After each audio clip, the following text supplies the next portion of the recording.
కాంగ్రెస్ అంటేనే వీహెచ్ అని, వీహెచ్ అంటేనే కాంగ్రెస్ అని, తన జీవితం పార్టీకి అంకితమని, కాంగ్రెస్ పూర్వ వైభవాన్ని సంతరించుకోవాలని వీహెచ్ తెలిపారు. త్వరలో జరగనున్న బోనాల వేడుకలను ఘనంగా నిర్వహించనున్నట్లుగా మాజీ ఎంపీ కాంగ్రెస్ సీనియర్ నాయకుడు హనుమంతరావు వెల్లడించారు.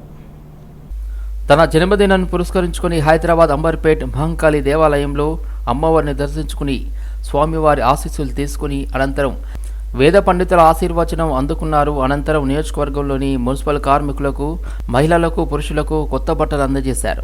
గత ప్రభుత్వం 15 కోట్లు బోనాల వేడుకకు డబ్బులు కేటాయిస్తే ఇప్పుడు మా కాంగ్రెస్ పార్టీ అధికారం చేపట్టడంతో రేవంత్ రెడ్డి ఈ బోనాల సందర్భంగా 25 కోట్ల రూపాయలు ఇచ్చే విధంగా కృషి చేస్తారని అన్నారు.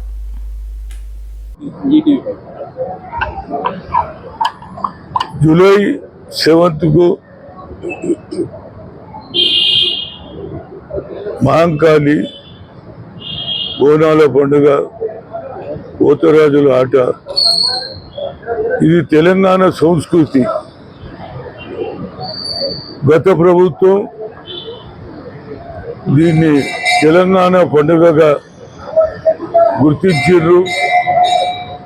అప్పటి నుంచి ప్రజలలో ఇంకెక్కువ అమ్మవారి మీద ప్రేమ, అభిమానం. దానితో పాటు ఇవాళ కొత్తగా ముఖ్యమంత్రి అయినటువంటి రేవంత్ రెడ్డి ఆయన సికింద్రాబాద్